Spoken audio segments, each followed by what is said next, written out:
Welcome to The Explainer. Today, we are diving deep into three profound parables from the one and only Leo Tolstoy. Why? Well, we're on a quest to uncover his answer to one of the biggest questions we can ask. You see, in his later years, Tolstoy, who was already this literary giant, kind of shifted gears.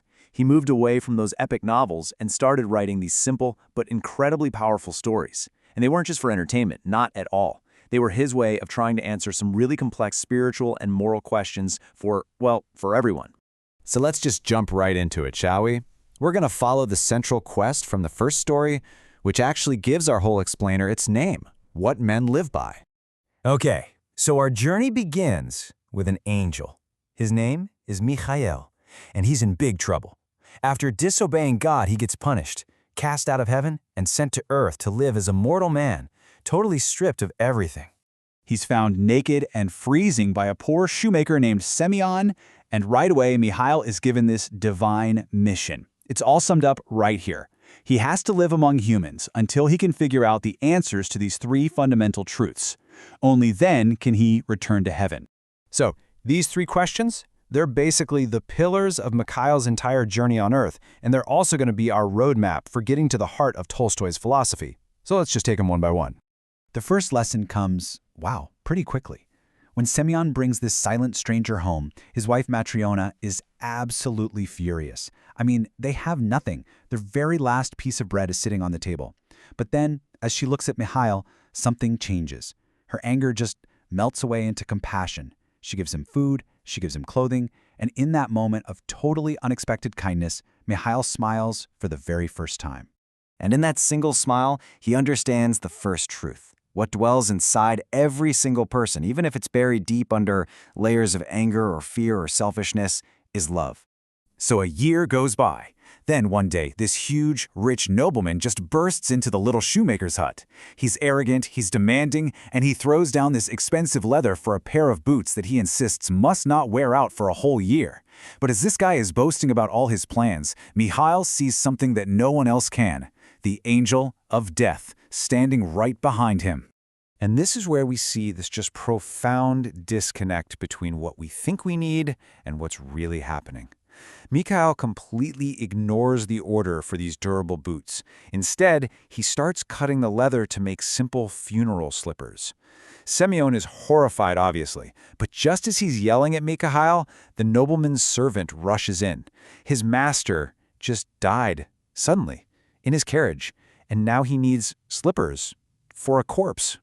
And just like that, Mikhail learns the second truth. It's not given to any of us, to any human, to know what we actually need. Not for a year, not for a day, not even for the next hour. We're busy planning for boots to walk in, when what we really need are slippers for our final rest. So, we've learned that love is what dwells in us. But what happens when that love is totally absent? What happens when we choose pride and anger over compassion? Well, Tolstoy gives us a pretty brutal answer in our next story. It's a cautionary tale about two feuding neighbors, Ivan and Gavrilo. The timeline of their feud is it's astonishing. And maybe it feels a little familiar to anyone who's ever seen a stupid argument spiral out of control online. It all starts with something so laughably small. A hen lays an egg in the wrong yard. But that tiny spark, fed by pride and stubbornness, blows up into insults, a fistfight, and then 6 years of ruinous lawsuits until finally Gavrilo burns Ivan's house down and the fire just consumes their entire community. And this whole disaster just brilliantly illustrates the warning that Ivan's dying father gave him, which is really the heart of the story. A small little spark of hatred, if you don't put it out immediately with forgiveness, will grow into an uncontrollable, all-consuming fire. So if hate just destroys everything and revenge is a dead end, how are you supposed to act when you're faced with genuine evil and real injustice? In our third story, Tolstoy offers a pretty radical and, honestly, a surprising answer. The story's set back in the days of serfdom, where peasants are suffering under a truly cruel and terrible steward. Most of them, led by a man named Vasily, are convinced the only solution is violence. They've got to kill him. But one man, Pyotr, he disagrees. He argues that you can't and you shouldn't meet evil with more evil. The steward, just to be cruel, forces the peasants to go out and plow the fields on Easter Sunday, a holy day. And in response, Pyotr performs this act of peaceful, spiritual defiance. He attaches a lit candle to his plow. And as he works, miraculously, the candle stays lit against the wind.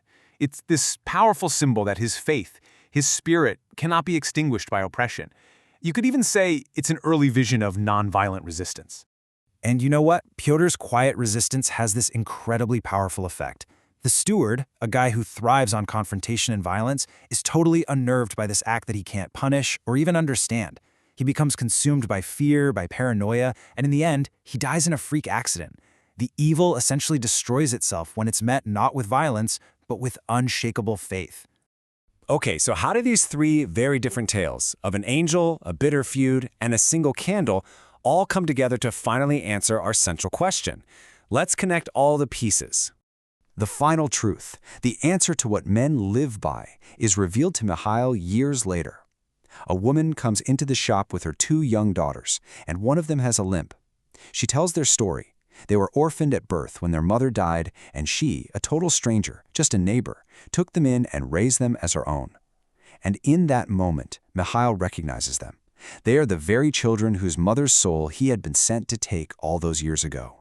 And right there, Mikhail finally understands everything. He thought those children couldn't possibly survive without their mother, but he was dead wrong. People don't survive because of their own careful planning. They survive, we all survive, and truly live because of the love that exists in other people. We are all kept alive by this invisible network of compassion. Ultimately, what Tolstoy's parables seem to be arguing is that our own happiness, even our own survival, depends not on what we do for ourselves, but on our ability to put out that spark of hate and act with love towards others. It's a really powerful and, let's be honest, a challenging thought to end on. Tolstoy's answer is love. What's yours?